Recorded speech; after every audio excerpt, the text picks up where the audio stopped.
যখন তোমার পার্টনারের আগ্রহ কমে যায় কিভাবে সামলাবে, কেন হয় আর কিভাবে ফিরিয়ে আনবে?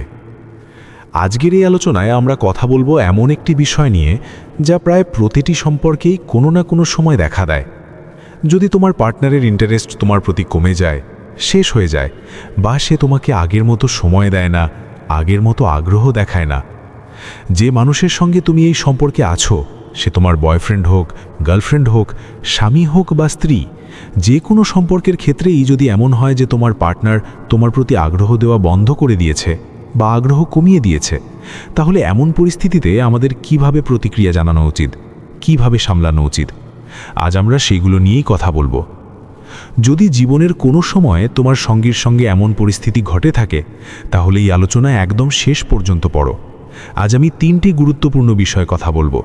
প্রথমত, এমন পরিস্থিতিতে আমাদের কিভাবে প্রতিক্রিয়া জানানো উচিত।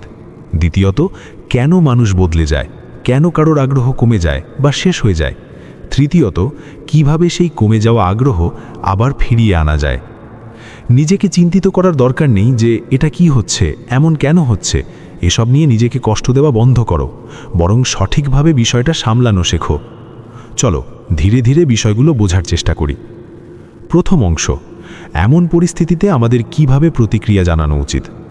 আমরা বেশিরভাগ মানুষই যখন দেখি যে সামনের মানুষের আগ্রহ কমে গেছে বা সে মনোযোগ দেওয়া বন্ধ করে দিয়েছে, তখন আমরা কি করি? হঠাৎ করেই আমরা অতিমাত্রায় অভিযোগকারী হয়ে যাই। আমরা বলতে শুরু করি, আগে তুমি অনেক সময় দিতে, এখন আর দাও না। আগে তুমি আমার জন্য প্ল্যান করতে, এখন তো কিছুই করো না। দেখো, অমুক তার গার্লফ্রেন্ডকে কত সময় দেয়, অমুক তার বয়ফ্রেন্ডের জন্য কত কিছু করে, তার স্বামী এমনভাবে তাকে ট্রিট করে, তার স্ত্রী তাকে এমনভাবে সময় দেয়। আমরা এই সব কথা বলতে শুরু করি, বারবার অনুরোধ করি, অনুনয় বিনয় করি, প্লিজ তুমি বদলাও, আগের মতো হও, আমার সেই আগের মানুষটাকেই চাই। কিন্তু বন্ধু, এসব কিছু করে লাভ হয় না। কমপ্লেন করা, অনুরোধ করা, এগুলো কেবল পরিস্থিতি আরও খারাপ করবে। তুমি যত বেশি অভিযোগ করবে, সামনের মানুষের মনের অবস্থা তত খারাপ হবে। তোমার নিজের মনও অস্থির হয়ে যাবে, আর তাতে সম্পর্কের উন্নতি হবে না, বরং দূরত্ব বাড়বে। তাই অভিযোগ না করে বরং নিজের ওপর কাজ করা উচিত। কিভাবে কাজ করবে, কিভাবে পরিবর্তন আনবে, সেটি আমি শেষের দিকে বলবো। দ্বিতীয় অংশ, কেন মানুষ বদলে যায়, কেন আগ্রহ কমে যায় বা শেষ হয়ে যায়। সম্পর্কের শুরুতে সব কিছু খুব সুন্দর থাকে। আমরা একে অপরকে খুবই ইন্টারেস্টিং মনে করি, একে অপরের জন্য সময় বের করি, চ্যাট করি, কল করি, ভিডিও কল করি, প্ল্যান করি, নানা রকম শেয়ার করি। মনে হয় এই বুদবুদের মতো সুন্দর সময়টা কখনো শেষ হবে না। কিন্তু ধীরে ধীরে সেই প্রথম দিককার আগ্রহ কমে যায়। কেন কমে যায় জানো? একটা উক্তি আছে, we loose the portion we over use. যখন আমরা কোনো কিছুকে অতিরিক্ত ব্যবহার করতে থাকি, যখন সেটাকে সহজলভ্য ধরে নিই, তখন সেই আগ্রহ, সেই স্পার্ক হারিয়ে যায়। আমরা শুরুতে একে অপরের প্রতি নতুনত্ব অনুভব করি, কিন্তু সময়ের সঙ্গে সঙ্গে তাকে নিজের বলে ধরে নিই। ভাবতে শুরু করি, এখন তো সে আমার, এখন আর আলাদা করে চেষ্টা করার দরকার নেই। এই ভাবনা থেকেই আগ্রহ কমতে থাকে। প্রথমে যেমন সম্পর্কটা সুন্দরভাবে গড়ে উঠেছিল, তেমনভাবে নিজেকে এবং সম্পর্ককে সচেতনভাবে সময় দেওয়া বন্ধ করে দিলে ধীরে ধীরে সেই প্রথম দিককার ভালোবাসা বা আগ্রহ হারিয়ে যায়। আরেকটি কারণ হলো, আমরা সহজলভ্য হয়ে যাই। যে মানুষের জন্য তুমি সবসময় উপলব্ধ থাকবে, সে কখনো তোমার মূল্য ঠিকভাবে বুঝবে না। তুমি যতই মূল্যবান হও না কেন, সে তোমাকে সহজেই পেয়ে যাচ্ছে বলে তোমার গুরুত্ব বুঝবে না। কারণ তোমাকে পাওয়ার জন্য তাকে কোনো পরিশ্রম করতে হচ্ছে না, কোনো সংগ্রাম করতে হচ্ছে না। আর যখন কাউকে গ্রান্টেড নেওয়া শুরু করি, তখনই তার আগ্রহ কমতে শুরু করে। তৃতীয় অংশ, কিভাবে সেই কমে যাওয়া আগ্রহ আবার ফিরিয়ে আনা যায়।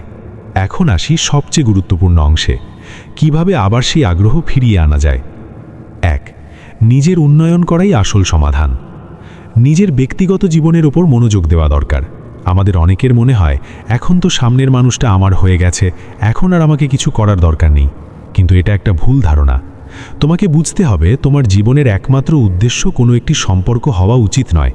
সম্পর্ক তোমার মাধ্যমে তৈরি হয়েছে, তুমি সম্পর্কের অংশ, সম্পর্ক তোমার পুরো অস্তিত্ব নয়। তোমাকে এটা বুঝতেই হবে যে ব্যক্তিগত উন্নতির কতটা গুরুত্ব আছে, তার কতটা মূল্য আছে। যদি তুমি নিজের জীবনের দিকে মনোযোগ না দাও, নিজের উন্নতির চেষ্টা না করো, তাহলে ধীরে ধীরে তোমার প্রতি সামনের মানুষের আগ্রহ কমতে থাকবে। 2. নিজের উপস্থিতি কমিয়ে দাও। তুমি যত বেশি নিজের জীবনে মনোযোগী হবে, যত বেশি নিজের উন্নতিতে ব্যস্ত থাকবে, ততই তোমার উপস্থিতি স্বাভাবিকভাবেই কমে আসবে। কিন্তু এটা কোনো মাইন্ড গেম খেলা নয়, এটা একদম স্বাভাবিক স্বতঃস্ফূর্ত উপায় করতে হবে। কিভাবে করবে? তোমার জীবনের অন্য দিকগুলোর ওপর মনোযোগ দেওয়া শুরু করো। তোমার কেরিয়ার, পড়াশোনা, ব্যবসা, ব্যক্তিগত জীবন, বন্ধুবান্ধবের সঙ্গে সময় কাটানো, নিজের পার্সোনাল গ্রোথ, নতুন নতুন জিনিস শেখা, এসবের ওপর ফোকাস করো। তুমি যদি এগুলো করা শুরু করো তাহলে নিজেই এক বিশাল পরিবর্তন অনুভব করবে। 3. কাউকে কখনো গ্রান্টেড নিও না। যদি আজ সে তোমার প্রতি আগ্রহ কমিয়ে দেয় তাহলে নিশ্চিত থাকো যে কোথাও না কোথাও তুমি তাকে গ্রান্টেড ধরে নিয়েছ। তুমি ভেবেছ যে এই মানুষটা তো এখন আমার হয়েই গেছে, এখন আর আলাদা করে চেষ্টা করার দরকার নেই। ধীরে ধীরে তুমি নিজের জীবনের প্রতি মনোযোগ দেওয়া বন্ধ করে দিয়েছ, নিজের পছন্দের কাজগুলো সীমিত করে দিয়েছ, আর এটাই আগ্রহ কমে যাওয়ার মূল কারণ। মনে রেখো, তুমি শুধুমাত্র কারো বয়ফ্রেন্ড বা গার্লফ্রেন্ড বা কারো স্বামী বা স্ত্রী নও, তোমারও আলাদা একটা অস্তিত্ব আছে। তুমি কারো ছেলে, কারো মেয়ে, কারো পরিবারের সদস্য। আর সবচেয়ে বড় কথা, তুমি একজন স্বাধীন ব্যক্তি।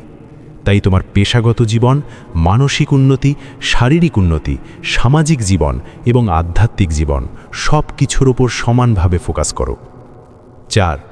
নিজেকে ইন্টারেস্টিং করে তোলো। সম্পর্কের শুরু থেকে শেষ অবধি কখনো কাউকে সহজভাবে নিও না। যখন তুমি কাউকে সহজভাবে নেবে বা গ্রান্টেড হিসাবে নেবে, তার আগ্রহ কমবেই, এমনকি সে সম্পূর্ণ আগ্রহ হারিয়েও ফেলতে পারে। আর তখন তুমি অভিযোগ করতে শুরু করবে, যেগুলো কোনো সমাধানের মধ্যে পড়ে না। অভিযোগ করে কারো আগ্রহ ফেরানো যায় না, বরং তখন ব্রেকআপ, ঝগড়া বা দূরত্বই বেড়ে যায়। তাই অভিযোগ না করে নিজের জীবনের ওপর ফোকাস করো। নিজেকে এমনভাবে গড়ে তোলো যাতে তুমি নিজেই অনুভব করো যে আমি গতকাল যেরকম ছিলাম আজ আমি তার চেয়ে অনেক ভালো মানুষ। আর তখন তুমি দেখবে যে সামনের মানুষটির আগ্রহ ধীরে ধীরে তোমার দিকে আবার বাড়ছে। যখন তার মনেই ভয়টা জন্মাবে যে হয়তো আমি এই মানুষটাকে হারিয়ে ফেলতে পারি, তখন সে নিজে থেকেই তোমাকে গুরুত্ব দেওয়া শুরু করবে। কারণ তখন সে বুঝবে যে তুমি নিজের জীবনে মনোযোগী, সুখী এবং আত্মনির্ভর। তাহলে বন্ধু, আমার কথা মনে রেখো, অভিযোগ নয়, নিজের উন্নতি, এটাই আসল সমাধান। নিজের জীবনটাকে মজার করে তোলো, সুখী থেকো, আর দেখবে সামনে থাকা মানুষটির দৃষ্টিভঙ্গি নিজে থেকেই বদলে যাচ্ছে। নিজের জীবনের দিকে ফোকাস করো, নিজের সেরা সংস্করণ হও। কারণ যখন তুমি নিজের সেরা সংস্করণ হবে, তখন কাউকে ধরে রাখতে হবে না, সে নিজেই থাকতে চাইবে। যদি এই আলোচনা থেকে মূল্যবান কিছু শিখে থাকো, তাহলে নিজের জীবনে প্রয়োগ করো। আর এমন বাস্তব পরামর্শের জন্য আমাদের সঙ্গেই থেকো। ভালো থেকো, নিজেকে সময় দিও, নিজের উন্নতি করো, কারণ তুমিই নিজের জীবনের সবচেয়ে বড় প্রকল্প। ধন্যবাদ।